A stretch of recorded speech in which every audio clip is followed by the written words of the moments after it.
Selamat siang, Bu. Siang. Bagaimana kabarnya hari ini? Alhamdulillah sehat. Alhamdulillah sehat, ya. Mohon maaf sebelumnya, mungkin hari ini saya mengganggu waktu Ibu sebentar, ya, Bu. Kebetulan ini ada tugas saya di kegiatan pendidikan guru penggerak di modul 3.1 tentang yang berkaitan dengan pengambilan keputusan berdasarkan nilai-nilai kebajikan sebagai pemimpin. Nah, jadi untuk hari ini insya Allah sekitar 10-15 menit saya ingin sharing atau berbincang-bincang dengan Ibu selaku pemimpin atau selaku pimpinan yang ada di sekolah ini. Dan nantinya saya juga berharap nanti Ibu mau sharing dengan saya, Ibu, terkait masalah atau kasus-kasus yang terjadi di sekolah ini.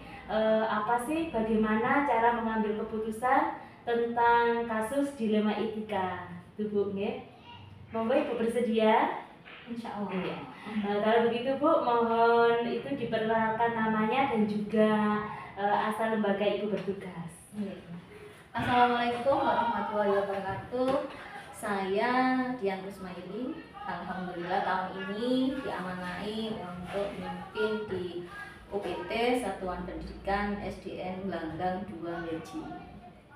Terima kasih, Bu. Nah, langsung saya beri pertanyaan, ya, Bu. Selama ini bagaimana Ibu dapat mengidentifikasi kasus-kasus yang terjadi di sekolah yang Ibu pimpin ini itu merupakan dilema etika atau rujukan moral? Ya, kalau tadi Bu Eli memberikan satu informasi tentang nilai-nilai kebajikan, ya, saya setuju dengan itu. Jadi insya Allah ketika saya mengidentifikasikan apakah kasus-kasus atau permasalahan yang terjadi di lembaga kita itu termasuk dilema etika atau rujukan moral, itu berdasarkan nilai-nilai kebajikan. Ya. Jadi berdasarkan nilai-nilai kebajikan tadi itu juga diambil dari hati, ya, Bu? Jelas. Ya, terima kasih. Nah, pertanyaan selanjutnya, ya, Bu. Boleh. Selama ini bagaimana Ibu menjalankan pengambilan keputusan di sekolah Ibu, terutama untuk kasus-kasus di mana ada dua kepentingan yang sama-sama benar atau sama-sama mengandung nilai kebajikan? Ya, sebenarnya untuk menentukan itu sulit. Ya, sulit. Bukan mudah langsung bisa menentukan, tapi memang butuh banyak proses sehingga keputusan yang diambil itu memang benar-benar minim resiko dan banyak manfaat. Nah, kemudian itu berdasarkan, biasanya lebih mudahnya ya berdasarkan aturan. Kalau memang aturan itu dijalankan dengan benar, kewajibannya sudah dilaksanakan, insya Allah haknya itu akan diberikan. Jadi insya Allah berdasarkan aturan. Jadi untuk pengambilan keputusan tadi itu berdasarkan aturan yang berlaku, ya.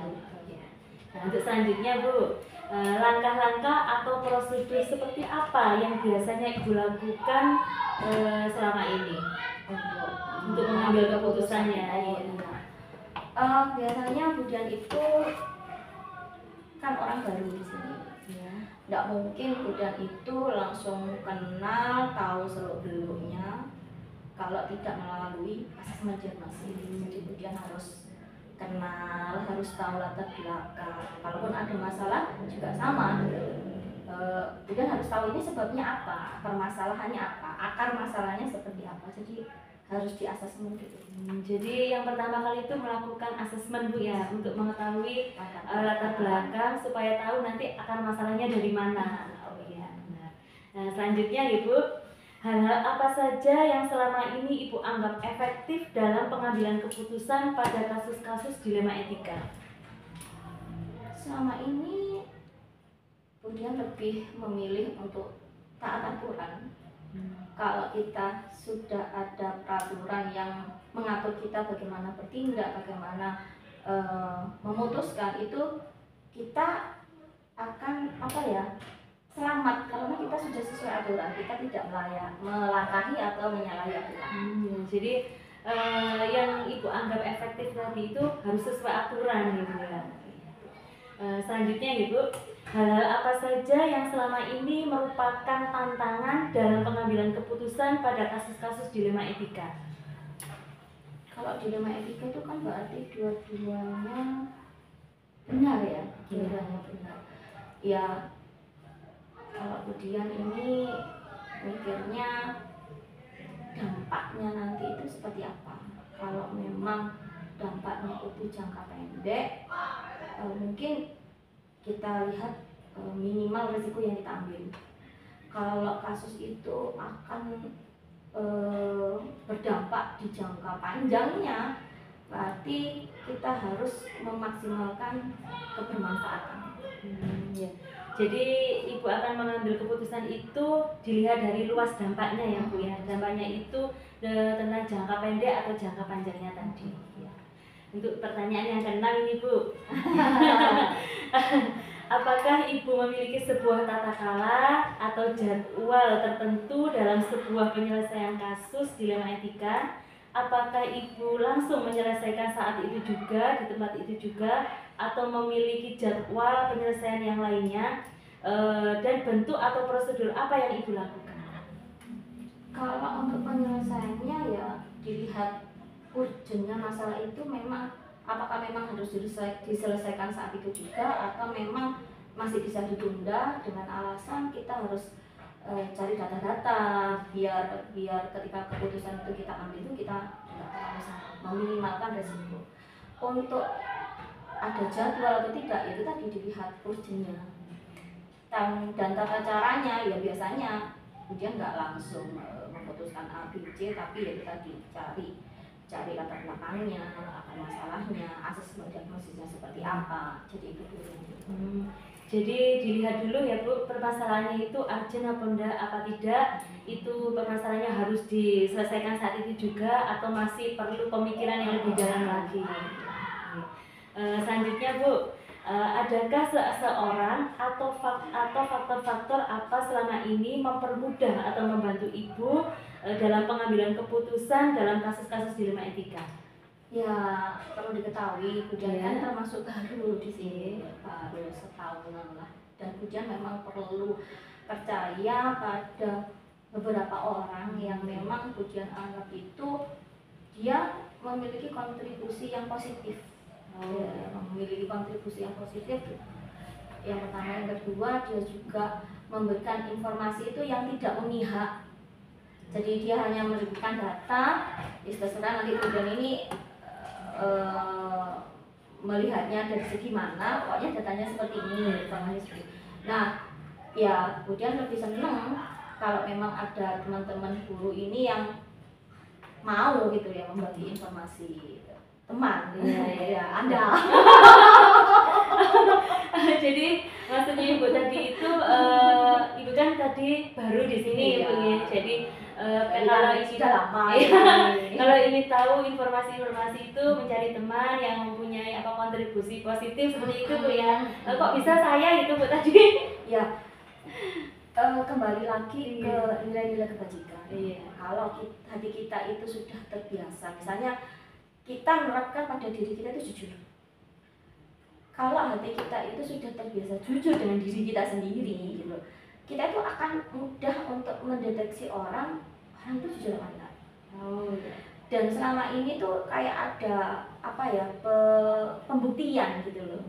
Ketika salah satu orang berbicara A, mungkin di awal Budian ini orang ini ngomongnya benar apa enggak ya, tapi Budian kan juga nggak mau menjustis bahwa dia itu bohong atau enggak. Nah, seiring berjalannya waktu itu ada peristiwa yang memang membuktikan bahwa dia tuh ternyata apa yang diomongkan di depan itu nggak sama dengan yang terjadi. Berarti kan apa ini something gitu kan. Nah, ya bukannya Budian itu membagi-bagikan Bu Eli. Saya juga tidak merasa baik gitu ya.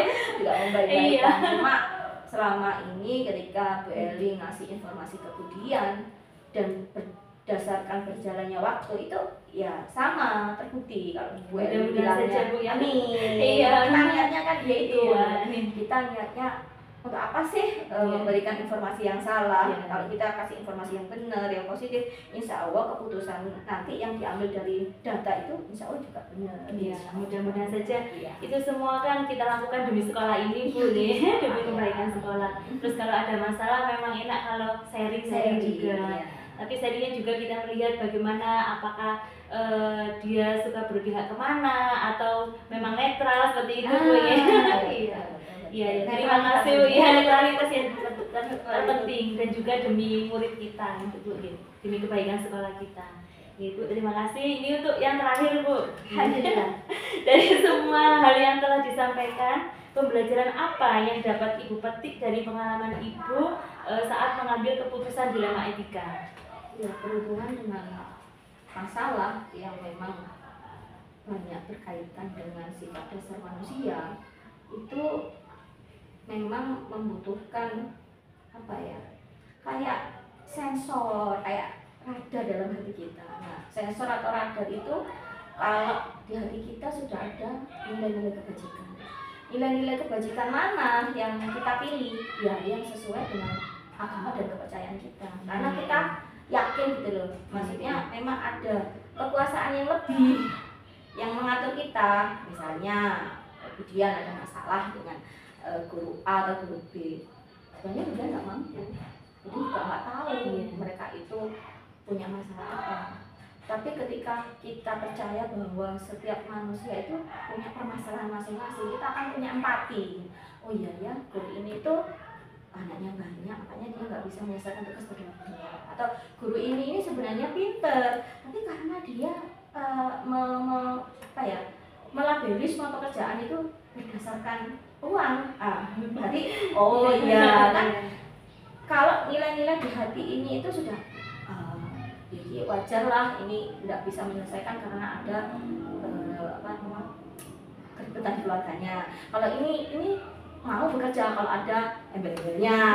Nah, itu semua itu akan tersensor atau teradar kalau hati kita itu punya nilai-nilai kebajikan yang harus sesuai dengan kepercayaan kita. Dan tidak cukup kepercayaan kita aja, tapi ya sesuai dengan peraturan yang berlaku.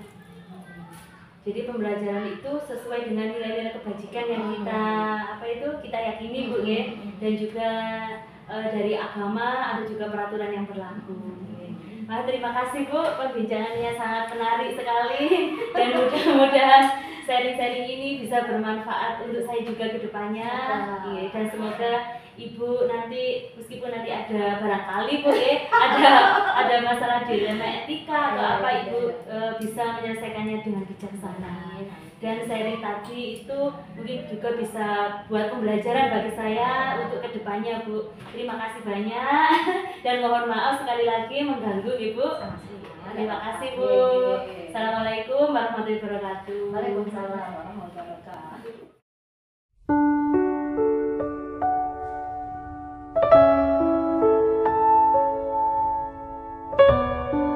Assalamualaikum warahmatullahi wabarakatuh.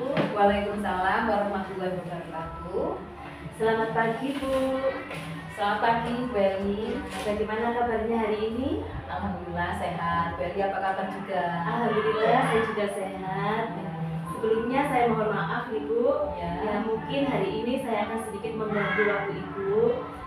Kebetulan saya ini di program Guru Penggerak. Kegiatannya itu ada tugas di modul 3.1 tentang pengambilan keputusan berdasarkan nilai-nilai kebajikan sebagai pemimpin. Insya Allah nantinya kurang lebih sekitar 10-15 menit saya akan berbincang-bincang atau mewawancarai Ibu selaku pimpinan di sekolah ini. Monggo. Insya Allah selagi saya bisa membantu, saya bantu. Terima kasih. Nah, untuk itu mohon Ibu berkenan memperkenalkan diri dan juga nama lembaga yang Ibu pimpin. Monggo. Terima kasih. Assalamualaikum warahmatullahi wabarakatuh. Perkenalkan, nama saya Ibu Lailatul Fitri, SPDSD. Saya kepala sekolah di UPT Satuan Pendidikan SDN Gunung Sari 2, Beji, Kabupaten Pasuruan. Mungkin seperti itu saja. Terima kasih, Bu. Langsung saja, Bu, ya. Ya, Pertanyaannya yang pertama, selama ini bagaimana Ibu dapat mengidentifikasi kasus-kasus yang terjadi di sekolah yang Ibu pimpin ini, termasuk dalam kasus dilema etika atau rujukan moral? Baik, sebagai seorang kepala sekolah, ya, itu kan yang memimpin sebuah lembaga, ya, di mana sebuah lembaga itu baik buruknya, maju mundurnya itu tergantung dari seorang pimpinan, ya, yaitu sebagai kepala sekolah. Sangat tidak mungkin di sebuah lembaga itu tidak ada masalah, itu tidak mungkin, pasti ada masalah. Nah, ketika saya menghadapi masalah, itu cara saya adalah saya identifikasi dulu masalah-masalah itu. Jadi masalah yang seperti kita pelajari di waktu jadi ikut PGP, ya, itu memang ada dilema etika, ada juga rujukan moral gitu. Jadi ketika saya menjadi kepala sekolah, dulu waktu PGP saya dapat ilmunya, jadi kepala sekolah itu harus bisa mengimplementasikan. Nah, di situ. Jadi antara teori dengan implementasi prakteknya itu jelas beda. Iya. Kalau teori itu istilahnya kita membaca studi kasus. Oh, ini termasuk dilema etika, ini termasuk rujukan moral. Itu kita dengan mudah gitu. Tapi ketika kita terjun di lapangan, kita dihadapkan dengan masalah, itu kita harus sebagai kepala sekolah itu harus berpikir cepat, berpikir taktis, dan harus bijaksana gitu. Nah, bagaimana caranya? Yang penting ketika menghadapi masalah kita harus tenang dulu, tidak boleh emosi. Karena kalau kita emosi, kita tidak bisa berpikir jernih. Jadi ketika menghadapi masalah, kita berpikir tenang dulu, baru kita bisa berpikir dengan jernih. Kita analisa dulu, ini masalahnya apa. Nah, dari masalah itu, perkaranya awalnya apa. Nah, kita bisa menarik masalah dari situ. Barulah kita bisa menarik benang merahnya. Nah, kita mencari solusinya.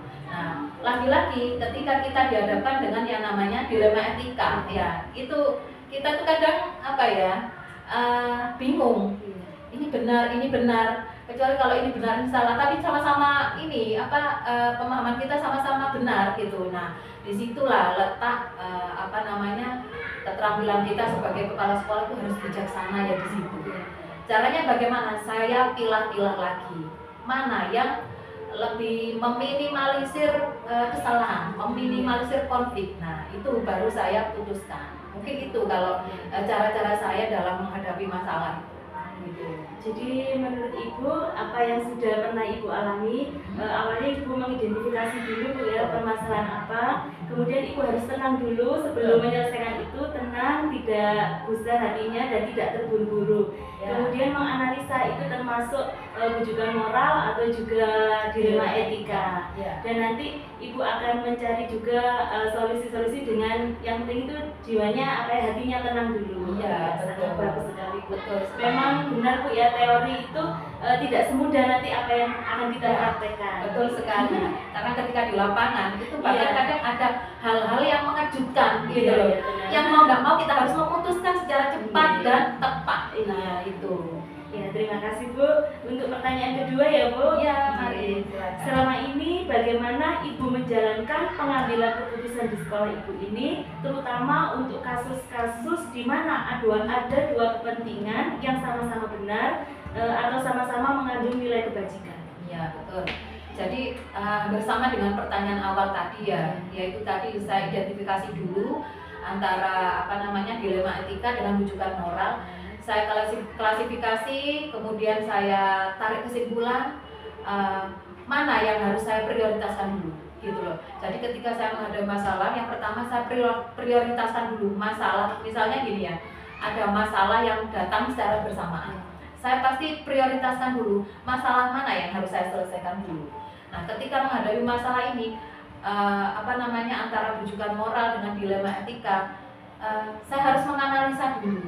Nah, ketika sudah menganalisa, saya harus bisa mengambil kebijakan. Nah, ada lagi satu yang paling penting, yaitu sebagai kepala sekolah harus berani mengambil keputusan. Nah, dan setiap keputusan itu pasti ada pro dan kontra, gitu. Pasti ada yang pro, artinya mendukung dengan kebijakan kita atau keputusan kita, ada yang kontra. Nah, untuk meminimalisir itu, yaitu tadi kembali lagi saya menganalisa dipilih mana yang meminimalisir kesalahan, meminimalisir konflik gitu.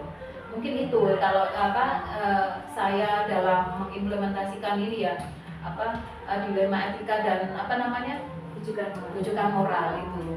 Karena memang ya itu tadi ya, ilmu teori dengan kenyataan itu beda. Jadi mau nggak mau kita harus dituntut untuk berpikir cepat dan tepat. Iya, benar.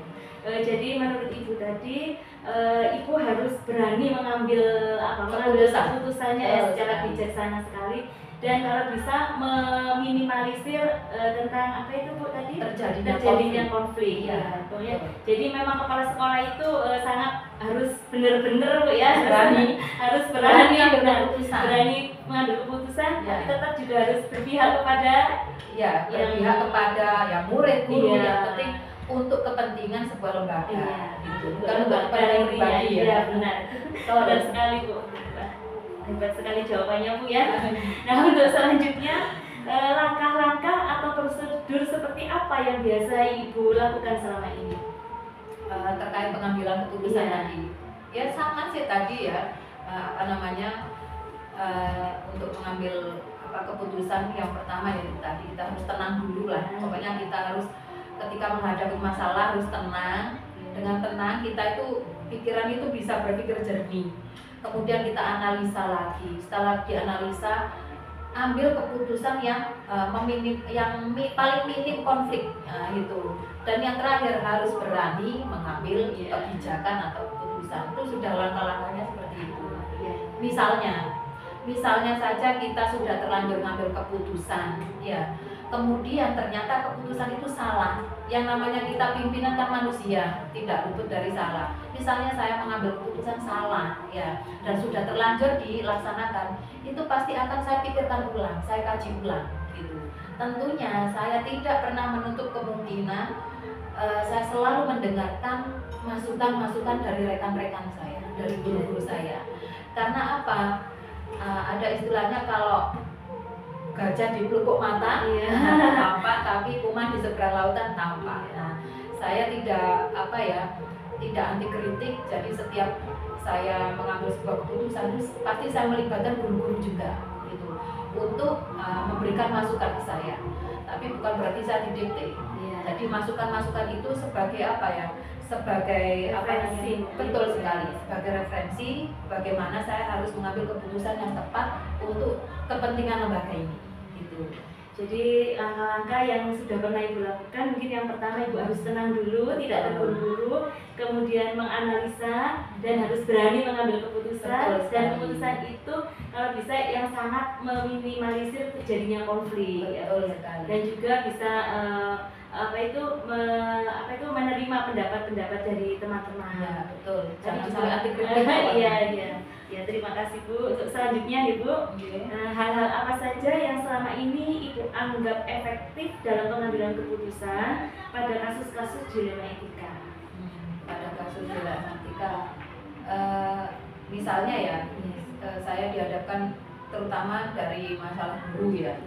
Kalau masalah guru itu memang kadang kita sensitif ya, dalam artian gini, tidak semua guru tuh mau diingatkan, tidak semua guru tuh menerima dengan kritikan kita atau masukan dari kita.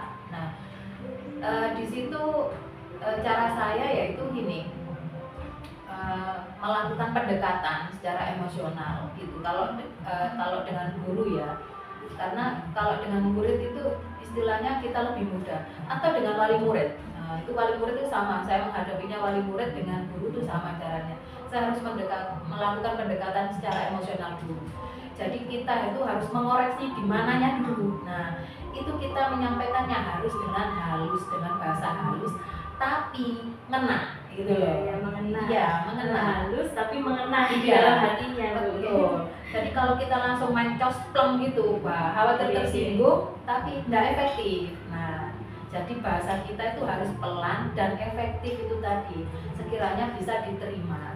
Nah, dari situ kita itu bisa memecahkan masalah itu. Nah, itu kita analisa dulu, kita beri masukan. Karena kalau berurusan dengan guru ya, kita di satu sisi kita ini sebagai pimpinan juga harus mendisiplinkan pegawai gitu kan, harus membimbing, tapi di satu sisi juga kadang ada yang nggak mau gitu ya. Namanya juga orang banyak ya. Betul sekali, jadi harus pinter-pinter apa ya, menggunakan kalimat yang efektif, yang mudah diterima, dan juga harus bisa prinsip saya yang memanusiakan manusia. Nah, gitu. Biar apa yang saya sampaikan tuh masuk, ngena gitu loh. Nah, ketika seperti itu sudah bisa ngena, nah baru saya bisa menyelesaikan masalahnya gitu. Karena kalau namanya dilema etika itu tadi ya, kadang kita tuh bingung seperti ngelakuinnya sama-sama benar gitu kan ya. Mana yang harus dipilih ya tadi, memang harus bijaksana di situ. Jadi kalau saya tarik benang merahnya itu intinya ibu harus bijaksana dan juga harus memanusiakan manusia intinya Bu ya. Betul sekali, itu prinsip sekali Bu. Ya. Terima kasih. Kemudian pertanyaan selanjutnya Bu, hal-hal apa saja yang selama ini merupakan tantangan dalam pengambilan keputusan pada kasus-kasus di luar pendidikan? Tantangannya sih selama ini kalau dari lingkungan sendiri di sini ya itu nggak terlalu banyak ya. Tantangan saya justru dari masyarakat gitu. Karena ketika saya masuk di lembaga ini, saya tuh harus mengembalikan kepercayaan masyarakat dengan lembaga ini gitu. Karena kasus-kasus sebelumnya. Nah, ketika seperti itu, saya itu tadi berupaya memberikan pelayanan yang terbaik untuk masyarakat. Maksudnya gini, pelayanan pendidikan di sini apa yang kurang? Dan lagi-lagi itu saya mengundang wali murid untuk mendengar kenapa wali murid itu anak-anak kok nggak mau menyekolahkan anaknya di sini. Gitu. Tantangan saya di situ.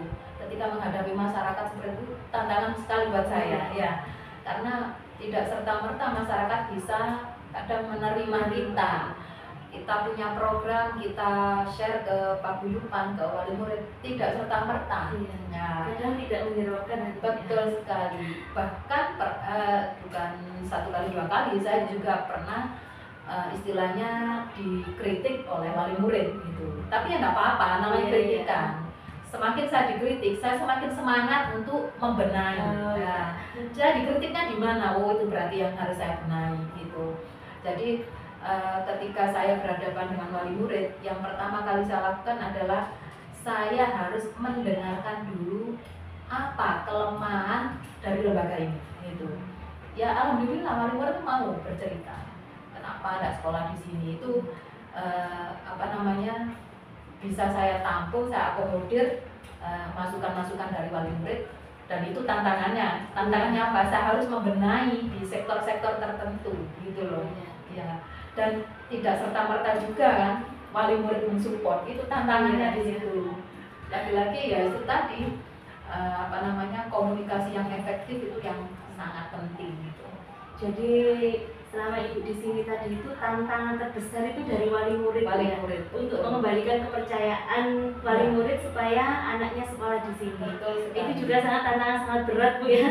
Kalau wali murid tidak percaya dengan lembaga ini, ya tidak mau sekolah di sini. Muridnya habis ya. Tapi alhamdulillah sekarang sudah itu Bu, sudah timbul kepercayaannya sudah mulai. Alhamdulillah sekarang itu dari kerjasama wali murid sekarang sudah mulai terbentuk. Contohnya paguyuban sekarang sudah mulai aktif. Dalam artian kayak kemarin ketika ada kegiatan itu wali murid sudah punya inisiatif, Bu, bagaimana nanti kalau acara ini dibuat seperti ini ya. Itu artinya kan sudah ada feedback yang bagus dari wali murid gitu.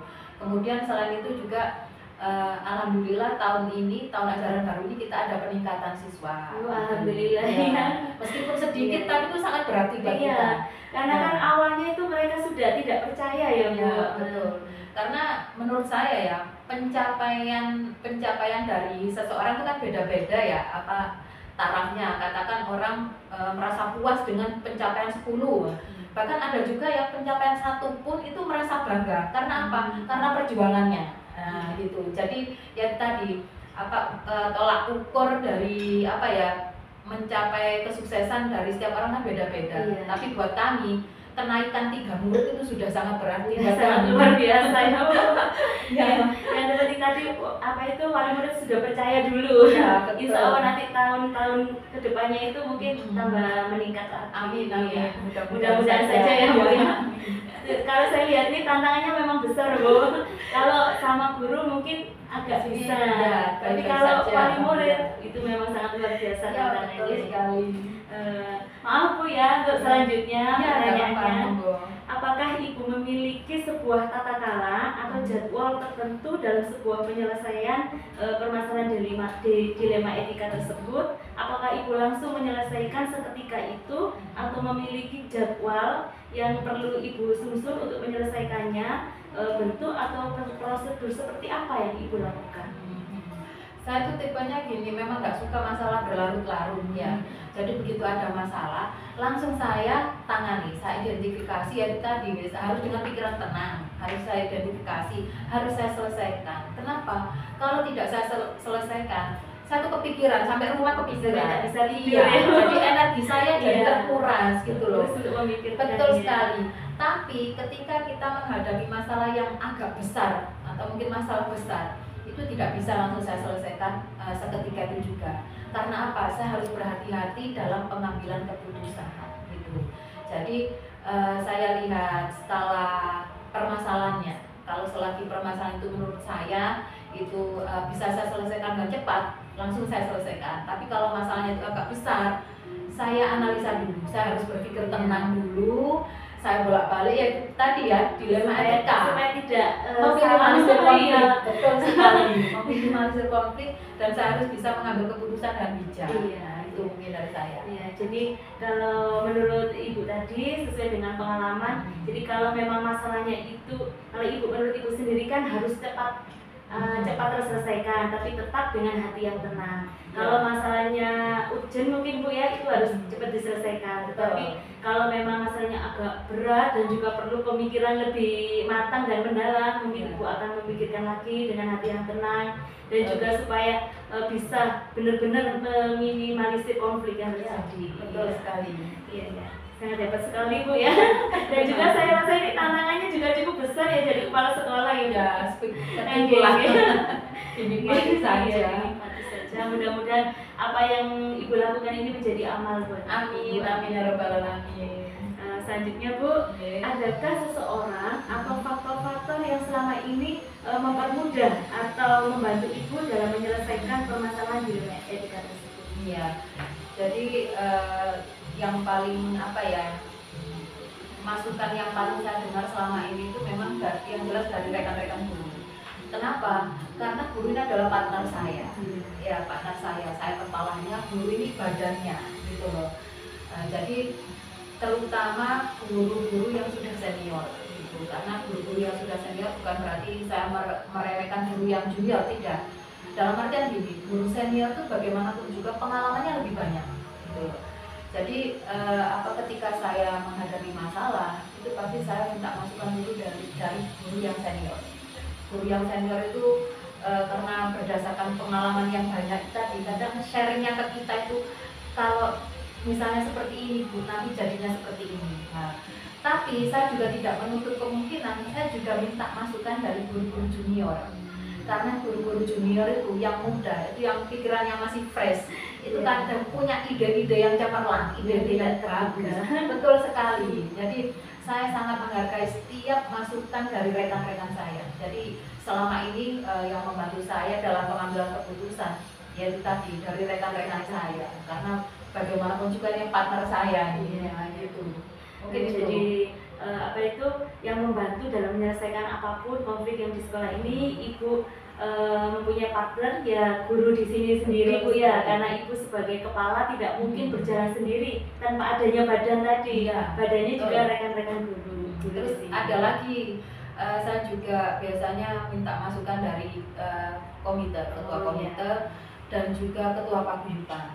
Karena yang terjun langsung di masyarakat itu kan ketua paguyuban itu kan masyarakat ya, jadi tahu bagaimana omongan di luar bagaimana. Nah itu sangat penting bagi saya karena yang terjun di masyarakat itu adalah komite dan paguyuban itu yang sering saya minta masukan gitu. Jadi guru selain guru dewan guru di sini juga ada komite dan Betul. paguyuban. Paguyuban. Ya, benar sekali Bu. Ya. Maaf Bu, ini mungkin yang terakhir Ya, Bu ya. nggak apa-apa, Iya. monggo. Dari semua hal yang telah Ibu sampaikan tadi, pembelajaran apa yang dapat Ibu petik dari pengalaman Ibu selaku pimpinan di sini untuk pengambilan keputusan dilema etika tersebut? Yang bisa saya petik selama ini ya, apa ya, kita tuh harus pandai-pandai mengontrol emosi. Iya. Kalau di guru penggerak di PGP kita mengenal yang namanya PSE. Nah, ketika saya mengikuti jadi CGP dulu, saya dikasih materi, dikasih teori PSE ya. Apa namanya? Waktu teori dulu ya, teori dulu. Memang prosedurnya seperti ini PSE, dan kembali lagi kita harus punya KSE-nya kan ya, kemampuan sosial emosional. Tapi ketika kita dihadapkan di lapangan, ternyata seperti ini. Yaitu tadi lagi-lagi kita harus pandai-pandai mengontrol emosi. Dalam artian ketika kita bisa mengontrol emosi, kita tuh bisa mengambil keputusan dengan bijak gitu loh. Jadi kadang itu orang yang tidak bisa atau tidak punya KSE ya, kompetensinya di situ, itu saya rasa sulit untuk mengambil keputusan dengan bijaksana. Apalagi mendengarkan masukan atau kritikan dari orang lain. Nah, jadi itu yang paling yang paling saya bisa petik dari semua permasalahan itu. Memang KSE itu yang harus kita siapkan dulu ya. Karena itu menurut saya sudah KSE itu sudah. Memang alhamdulillah di guru penggerak itu memang materi-materinya, kemudian implementasinya sekarang ini itu memang benar-benar real gitu loh. Yang benar-benar real ada. Oh iya, berarti implementasinya sekarang, teorinya yang kemarin. Iya. Iya. Jadi pembelajaran berharga mungkin yang Ibu dapat dari permasalahan dilema etika tersebut adalah Ibu harus benar-benar PSE-nya itu melekat di hati Ibu dan menerapkannya ya Bu ya. Memang benar kalau kita tidak bisa mengontrol sosial emosional kita, itu mungkin ya jadi berantakan semuanya Bu ya. Betul sekali. Ada kalanya juga ini yang sering saya lakukan itu ya, teknik stop, mindfulness ya. Teknik stop, mindfulness itu sangat penting. Dulu saya pikir itu apa teknik stop, apa mindfulness gitu ya. Ternyata ketika kita sudah jadi pimpinan dengan aktivitas yang banyak, keputusan yang harus kita ambil, teknik stop itu butuh, sangat bermanfaat. Mindfulness itu sangat penting sekali untuk kita bisa mengambil keputusan dengan tepat dan bijaksana. Iya. Wah, ini jawabannya Ibu ini sangat luar biasa hebat sekali. Mulai dari nilai-nilai kebajikan dan juga tentang PSE dan mindfulness, bahkan itu bisa diterapkan Bu ya, diimplementasikan di sini. Berarti pengalaman menjadi mengikuti pendidikan guru penggerak itu sangat bermanfaat sekali. Sangat bermanfaat. Ilmunya sangat bermanfaat. Makanya nggak ada ruginya itu guru penggerak. Iya. Kalau yang kita masih pendidikan ini kan biasa menerapkannya lebih banyak ke siswa. Ya, betul. Tapi kalau Ibu sebagai pimpinan seperti ini tambah lebih banyak mulai dari murid dan juga yang paling menantang dengan dewan guru dan juga masyarakat. Iya, betul sekali. Dengan masyarakat itu yang agak susah ya. Iya. Terima kasih banyak Bu ya. Terima kasih atas sharing dan juga jawaban-jawaban Ibu tentang sharingnya tentang pengalaman Ibu dalam menyelesaikan dilema etika tersebut. Saya rasa Ibu sebagai kepala sekolah sangat luar biasa sekali. Semoga Ibu semakin sukses. Dan selalu diberikan kesehatan oleh Allah. Dan semoga apa yang Ibu sharingkan tadi ke saya ini menjadi pembelajaran buat saya untuk kedepannya supaya saya menjadi lebih baik lagi seperti Ibu juga. Menjadi buat kalian semangat. Iya, dan ilmu-ilmunya yang tadi saya gali informasi dari Ibu ternyata sangat luar biasa sekali. Dan apalagi jadi kepala sekolah tadi sangat menantang sekali ya Bu ya. Akan seperti memacu adrenalin. Iya. Sekali lagi saya mohon maaf dan saya ucapkan terima kasih Bu. Selamat siang dan assalamualaikum warahmatullahi wabarakatuh. Waalaikumsalam warahmatullahi wabarakatuh. Terima kasih. Halo.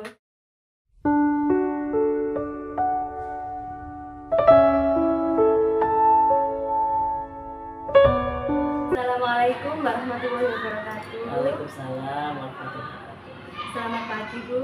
Pagi. Bagaimana kabarnya hari ini? Alhamdulillah Bu Eli. Iya, alhamdulillah. Mohon maaf sebelumnya Bu, saya mengganggu waktu Ibu sebentar. Karena ini terkait dengan tugas saya di pendidikan guru penggerak. Jadi saya ada tugas di modul 3.1 yang berkaitan dengan pengambilan keputusan sebagai seorang pemimpin berdasarkan nilai-nilai kebajikan sebagai seorang pemimpin. Ya. Terus ini nanti saya harap Ibu bisa berbagi pengalaman kepada saya bagaimana Ibu mengambil keputusan ketika terkait dengan kasus-kasus yang dilematis di sekolah Ibu. Karena Ibu sebagai pemimpin di sini. Kalau begitu Bu, mohon Ibu bersedia memperkenalkan diri dan juga lembaga yang Ibu pimpin. Terima kasih Bu Eli. Perkenalkan, nama saya Suhermin dari SDN Gelanggang 1 Kecamatan Beji, Kabupaten Pasuruan. Terima kasih Bu. Langsung pertanyaan ya Bu. Monggo. Kalau nanti yang bisa saya jawab apa Iya, adanya ya. iya, insya Allah bisa Bu. Selama ini bagaimana Ibu mengidentifikasi kasus-kasus yang ada di sekolah yang Ibu pimpin ini, itu kasusnya termasuk dilema etika atau rujukan moral? Ya, untuk kasus yang bukan kasus ya, cenderung ke permasalahan aja. Setiap lembaga itu pasti memiliki permasalahan. Jadi ketika kita mengidentifikasi apakah permasalahan tersebut termasuk dilematika atau rujukan moral, ini tergantung dari konten masalahnya. Misalnya kalau rujukan moral itu berarti yang memang benar-benar kita melawan yang benar. Contohnya misalkan di dalam bos misalnya, kalau penganggaran bos itu kan harus sesuai dengan peraturan. Nah kalau dana itu dipakai di luar itu, apalagi untuk kepentingan pribadi misalnya, itu jelas rujukan moral. Dan kita harus memutuskan bahwa harus ini, maksudnya menghindari itu, karena itu nanti hubungannya dengan ranah hukum. Tapi yang dilema etika ini adalah dua kasus atau dua permasalahan yang kita itu bingung kadang memutuskannya, karena sama-sama ya kita manusiawi, harus ini juga harus dipikirkan, yang satu juga harus dipikirkan. Jadi seperti itu untuk mengidentifikasi. Berarti berdasarkan pengalaman Ibu tadi, Ibu harus melihat dulu tergantung mana kasusnya Ya, atau mana permasalahannya ya Bu ya.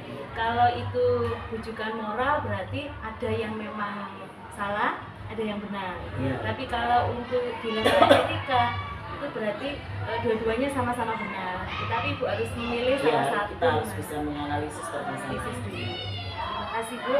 Untuk pertanyaan selanjutnya, selama ini bagaimana Ibu menjalankan pengambilan keputusan di sekolah Ibu ini? Pertama, untuk kasus-kasus di mana ada dua perbandingan yang sama-sama benar atau sama-sama mengandung nilai-nilai kebajikan. Ini langsung contoh aja ya. Iya. Nah, ini yang saya alami di awal-awal ketika saya menjadi pemimpin di sini. Jadi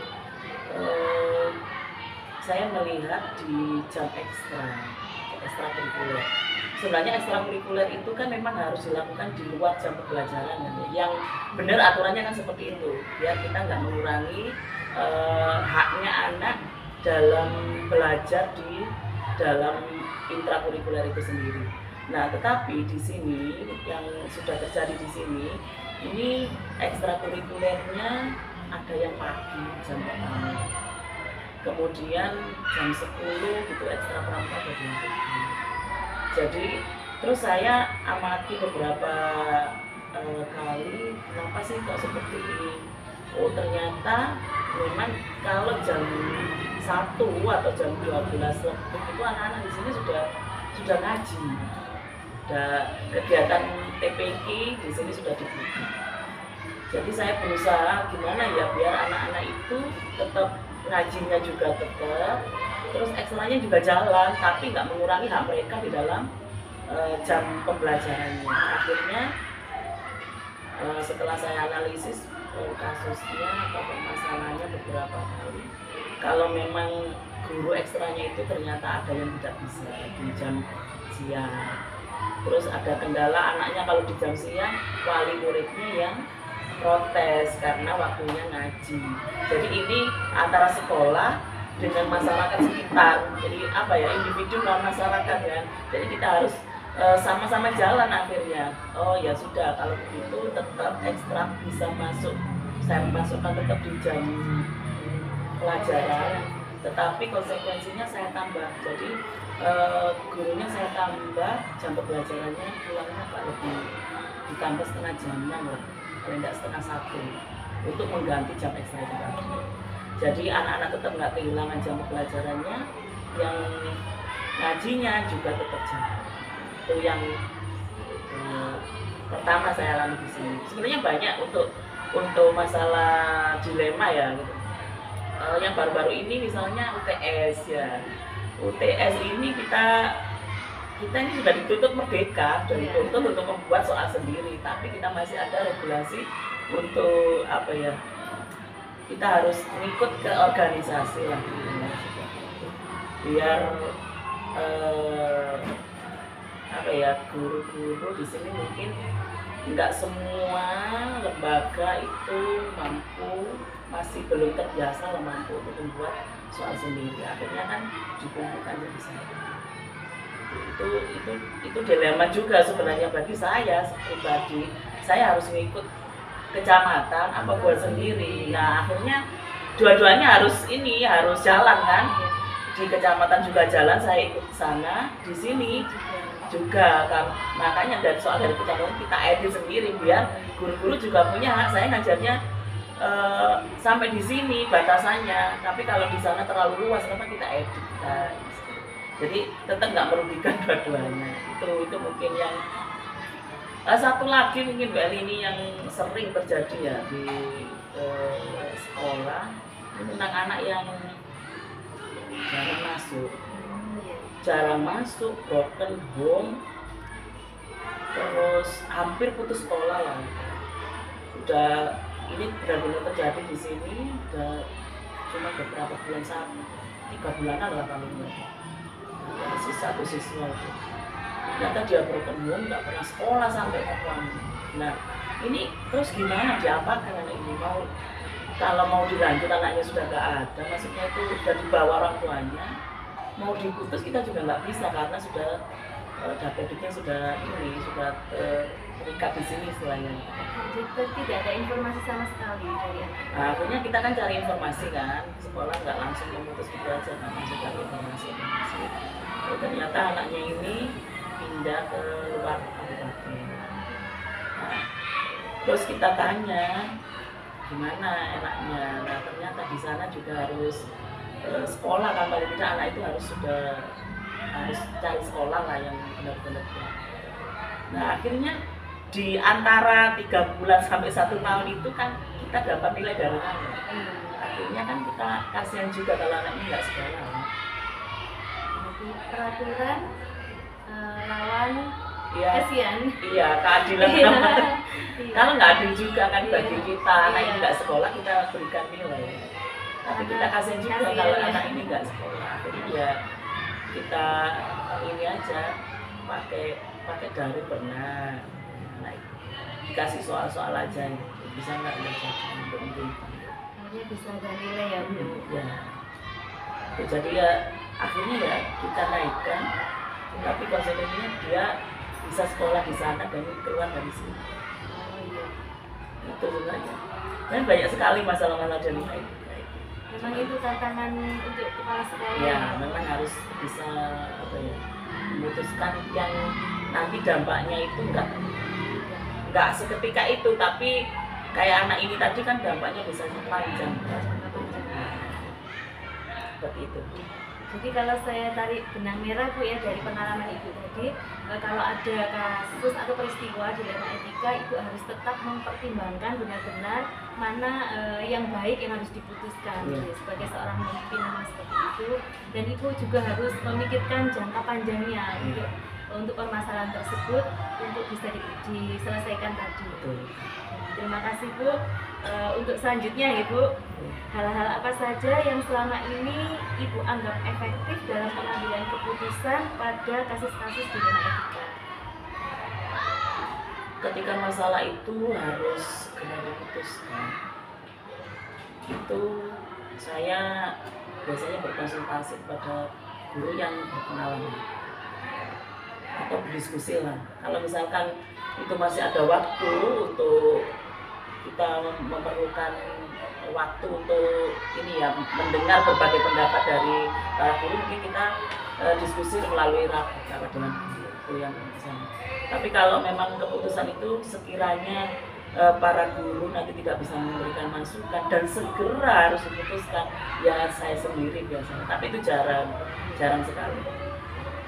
Mungkin ya yang rujukan moral tadi yang ini, yang harus langsung saya putuskan. Oh tidak boleh ya, itu karena nanti kalau pelanggar ya Bu. Iya, nanti hubungannya dengan hukum dengan Oh, jadi yang Ibu anggap efektif tadi itu kalau ada permasalahan dilema etika, Ibu akan merapatkan atau meminta pendapat dari beberapa teman atau beberapa guru yang ada di lembaga ini. Karena kalau menurut saya memang Ibu kalau sebuah Ibu ini kepalanya dan untuk rekan-rekan guru yang lainnya itu badannya. Jadi harus sama-sama ya Bu. Ya, harus berkolaborasi. Harus berkolaborasi dengan baik. Terima kasih Bu. Pertanyaan selanjutnya, hal-hal apa saja yang selama ini merupakan tantangan dalam pengambilan keputusan pada kasus-kasus dilema etika? Tantangannya ketika kita mikirnya bahwa permasalahan ini benar nggak ya saya memutuskan ini, sudah benar nggak keputusan yang saya ambil ini, seperti itu. Atau mungkin nanti ketika dua permasalahan yang sama, ketika saya melihat ini, yang ini bagaimana? Jadi tantangannya memang seperti itu. Terus misalnya keputusan yang ada hubungannya dengan kebijakan, mungkin namanya banyak orang misalnya ya, ada yang satu merasa pendapatnya tidak disetujui, pasti kan merasa kecewa. Tapi kalau sudah kita komitmen sama-sama, keputusan yang diambil itu adalah keputusan bersama, ya nggak masalah. Jadi itu tadi itu tantangannya Ibu ragu mungkin awalnya Bu ya. Awalnya ragu. Dan saya benar tidak memutuskan yang seperti ini, tetapi Ibu sudah berkomitmen. Berkomitmen apa tadi Bu? Ya kalau sudah keputusan bersama ya harus dijalankan. Jadi komitmennya itu sesuai dengan keputusan bersama. Bagus Bu, sangat luar biasa sekali. Nah selanjutnya nih Bu, mohon maaf sekali lagi. Apakah Ibu memiliki sebuah tata cara atau jadwal tertentu dalam sebuah penyelesaian kasus-kasus dilema etika? Kemudian apakah Ibu langsung menyelesaikan saat itu juga atau memiliki jadwal tertentu dalam menyelesaikannya? Bentuk atau prosedur apa yang bisa Ibu ambil? Kondisional, kalau saya menganggapnya kondisional, sesuai dengan situasinya. Kalau permasalahan itu yang seperti saya bilang tadi harus segera diputuskan, ya harus cepat mengambil keputusannya. Tapi kalau misalkan seperti tadi ada kasus anak tadi ya, itu kan masih kita pikir-pikirkan lagi kan, misalnya kita berunding dulu, bisa berunding dulu atau berdiskusi dulu dengan guru kelas ya, bagaimana nanti beliaunya ini mencari nilainya dari mana, apa yang harus dilakukan, itu kan ada jangka waktu. Terus kemudian bagaimana dengan pendapat guru-guru yang lain. Jadi nggak harus terjadwal, itu nggak, cuma kondisional aja. Jadi sesuai dengan pengalaman Ibu tadi, jika Ibu mau memutuskan peristiwa atau kejadian atau permasalahan tentang dilema etika tersebut, itu kondisional, tergantung permasalahannya. Itu harus memang diputuskan hari ini atau masih perlu dipikirkan kembali. Terima kasih Bu, jawabannya sangat luar biasa. Selanjutnya Bu, mohon maaf nggih. Adakah seseorang berapa ini? Yang ketujuh. Masih ada dua lagi Bu. Iya. Saya mau mengambil pengalaman dari Ibu ini, menggali informasi. adakah seseorang atau faktor-faktor apa yang selama ini mempermudah atau membantu ibu dalam mengambil keputusan dalam kasus-kasus dilema etika? Tentunya ya guru yang saya anggap paham dan bisa memberi solusi biasanya. Kadang kan ada guru itu yang hanya cuma mendengar nggak bisa ngasih solusi. Ya, ada guru yang bisa memberikan solusi atau pengalamannya dari mana. Dan kalau saya pribadi sih biasanya konsultasinya juga pada suami.